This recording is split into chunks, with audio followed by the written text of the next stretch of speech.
vous avez entendu qu'un avocat reconverti en homme politique a demandé sur les chaînes de télévision nationales l'arrestation de M. Boni Yayi et que M. Boni Yayi était l'auteur de tous les soulèvements et de toute la crise politique au niveau du pays.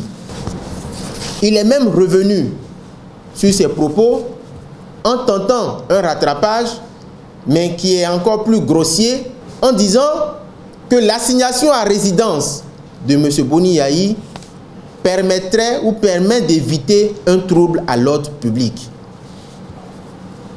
Je trouve que c'est scandaleux et je ne ferai pas de faux fuyant. Il s'agit de M.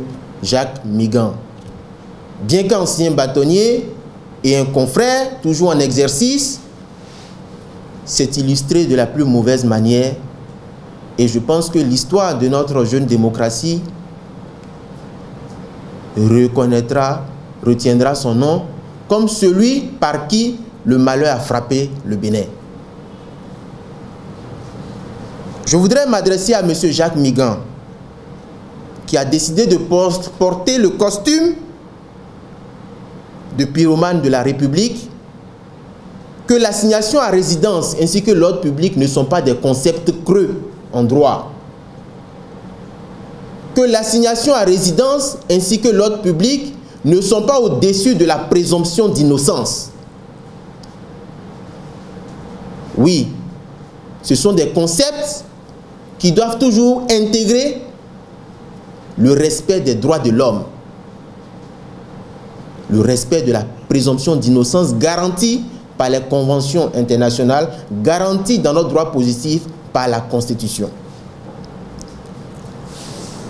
Et je voudrais également lui dire à M. Jacques Migan que ce n'est pas l'assassinat politique de M. Boni Yayi, coûte que coûte, et même si cela doit entraîner son élimination physique par la séquestration ou la torture morale quotidienne dont il fait l'objet depuis maintenant près d'un mois, plus d'un mois, pardon, qui va mettre fin à la crise post-électorale que nous vivons aujourd'hui.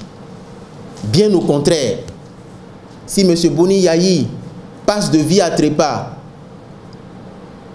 de par la torture et de par la séquestration, les blessures au niveau de nos populations seront plus profondes, seront plus larges, et il sera beaucoup plus difficile, et on mettra des années, des décennies à panser les plaies. Mais les dégâts seront déjà énormes et irréparables.